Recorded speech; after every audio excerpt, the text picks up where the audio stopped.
Hi, I'm Ryan from Ryan Masters Marketing, and let's talk about how to get you started with paid traffic. Now, before we even log into, AdWords, Facebook, YouTube, whatever, I want you to get clear on three things, and these three things are going to help you have success in whatever platforms you're using with your advertising. So, the first thing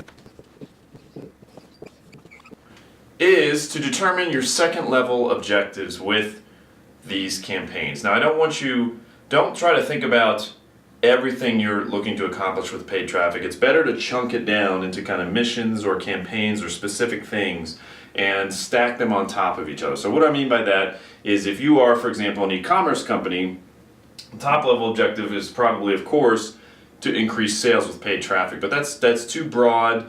And yes, you can measure increase in sales, but it's not as helpful versus you want the second level, which would be increasing a specific product category of sales or a specific product. If you have a bestseller, that's a great place to start. With everything with paid traffic, you always want to start with what's already working because that's going to help you build leverage and help your account history because you're going to get good click-throughs and engagement and etc. But thinking about the second level objectives, that's really going to help you have a foot ahead of your competitors because you're getting much more specific with your campaign. So again, for sales, instead of sales, it would be specific product sales or specific product category sales that you're looking to increase. For leads, again, it's not, I want more leads. It's more leads for this particular funnel or for this particular lead magnet or for this call center or this type of lead, getting specific on what type and engagement. So, again, paid traffic is not just for e-commerce owners or business owners, it's also for content creators. So you may want more views or subscribers to your YouTube channel or some followers on Facebook, whatever. The second level is what we want to measure, okay? Because having a second level allows you to build campaigns targeting that versus, yes, all the campaigns we want to increase sales in general, but we want to get that second level of specificity so that you can measure it more accurately with your paid traffic. The second step is determining who we want to get in front of, and this is why I had you choose a second level objective because it's easier to kind of figure this out and work backwards than saying, oh, I want to increase sales. Well, if you have the second level objective of I want to increase sales of this specific product,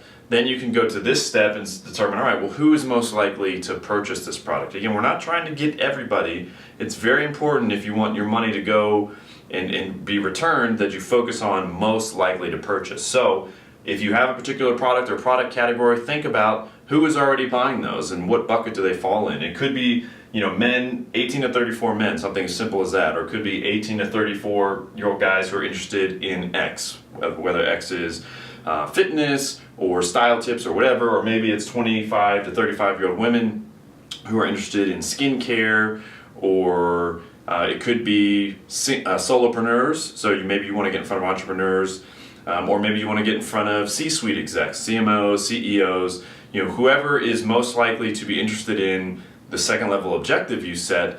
That's what we want to get real clear on here, because this is going to determine what platforms you're using, or probably going to use all the platforms in terms of Facebook, AdWords, and YouTube, but the mix and the alchemy of how we're going to make them work together to get in front of someone most likely to take the action we want them to take and not waste money getting in front of people that that would have no interest in your message. And the last step is determining what is your launch budget. What is the initial amount you're willing to spend? And this is kind of a fluid question. I don't want you to think like, okay, I'm willing to spend $500 in the next 30 days and now you're stuck to that and you have to spend that much or whatnot. Because you can adjust and change this at any time, but it helps get a sense whether you're setting up the campaigns or whether you're hiring somebody to do it. It just gives a sense of, okay, how far can we reach? Because if your 30-day budget is $500, well, then we're going to be taking probably more of a laser strategy, and you're going to want to focus on probably one platform for cold traffic and then just have remarketing supported underneath it.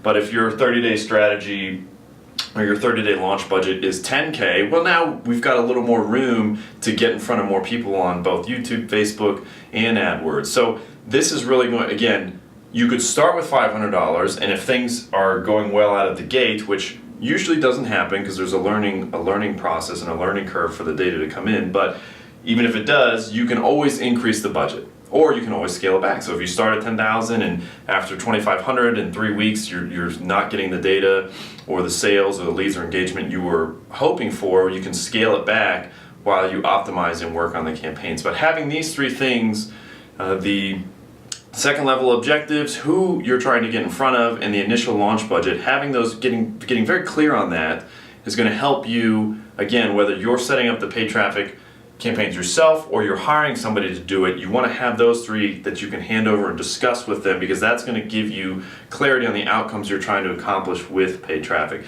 As I'm sure you've seen, if you've had any type of experience with it, it's very complex when you get in there, and part of that is not necessarily by design, but it certainly helps encourage more spend. So you just want to make sure that you're clear before you get into the whirlwind of activity in there, clear on what you're looking to accomplish with your paid traffic spend. And one little bonus concept or strategy I want to leave you with is this idea of fanning the sparks when it comes to paid traffic, okay? And what I mean by that is, again, the danger that I see a lot of people make with paid traffic is they try to do all this stuff at once, and that's a good way to just deplete your cash and not get anything back.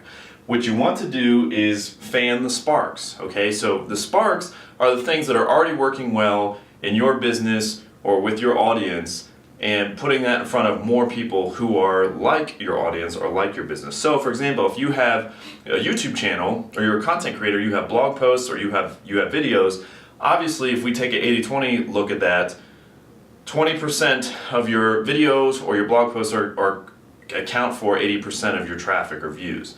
So take a look at those top 20 and promote one or two of those, because those obviously have a spark of what works. Same thing if we switch over to e-commerce or to leads, 80% of your revenue or some disproportionate amount is going to come from 20% of your products. So start with the products that are already doing well, that have testimonials and have traction, because paid traffic, as I've explained in my other videos, is just an accelerant. It's not a miracle maker, but it's an accelerant. So it's going to accelerate what's already working. And if something's not working, it's just going to accelerate that and make it very clear that it doesn't work, because you're sending traffic to a dead end. So as you go through those and determine your 3 steps, and you're setting up your campaigns and even optimizing your campaigns, or someone else is doing it for you, always keep in mind, fan the sparks, because those are going to build the flames that give you more cash and more momentum that then you can spread out and go conquer other campaigns that might be a little more riskier, but start with the ones that are proven to work. All right? Hope that helps. If you need more help with your marketing, click the link below. Be happy to help you out. Thanks.